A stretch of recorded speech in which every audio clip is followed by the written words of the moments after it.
या मूर्ख भैयाने एक व्हिडिओ अपलोड केले आणि त्यात तो असा म्हणतो की आता आम्ही बाबासाहेबांचं संविधान मांडणार नाही आणि हा मूर्ख असा पण बोलतो की आम्ही आमचं दुसरं संविधान बनवू। जय श्री राम भाइयों।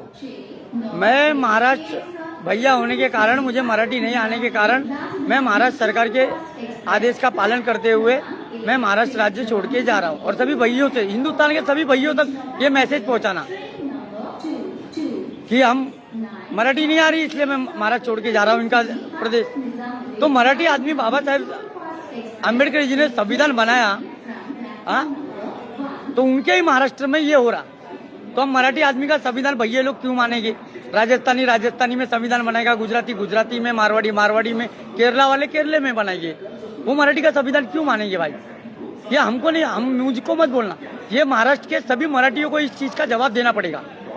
और या वो राज ठाकरे से लाओ या वो प्रताप सरनाइक जो ऑर्डर पास किए ना मराठियों के लिए, भैया लोगों के लिए, वोट देते समय हम हिंदू रहते और उसके बाद हम भैया हो जाते रहे। ऐसा क्यों रे?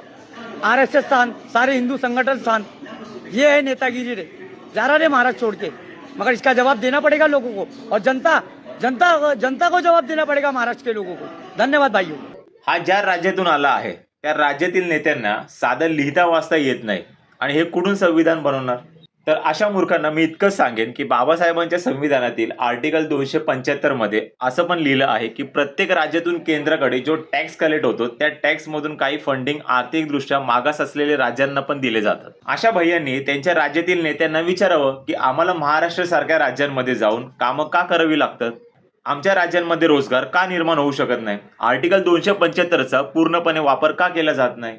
आणि मूर्खांनो, तुमच्या राज्यातील जे नेते आहेत ते केंद्राकडून येणारे आर्थिक फंड खाऊन खाऊन माजले आहेत। तर या अशा भैयांना मी इतकं सांगेल की तुमच्या अशा व्हिडिओने आमच्या महाराष्ट्रीयन लोकांना काही फरक पडत नाही। जय महाराष्ट्र।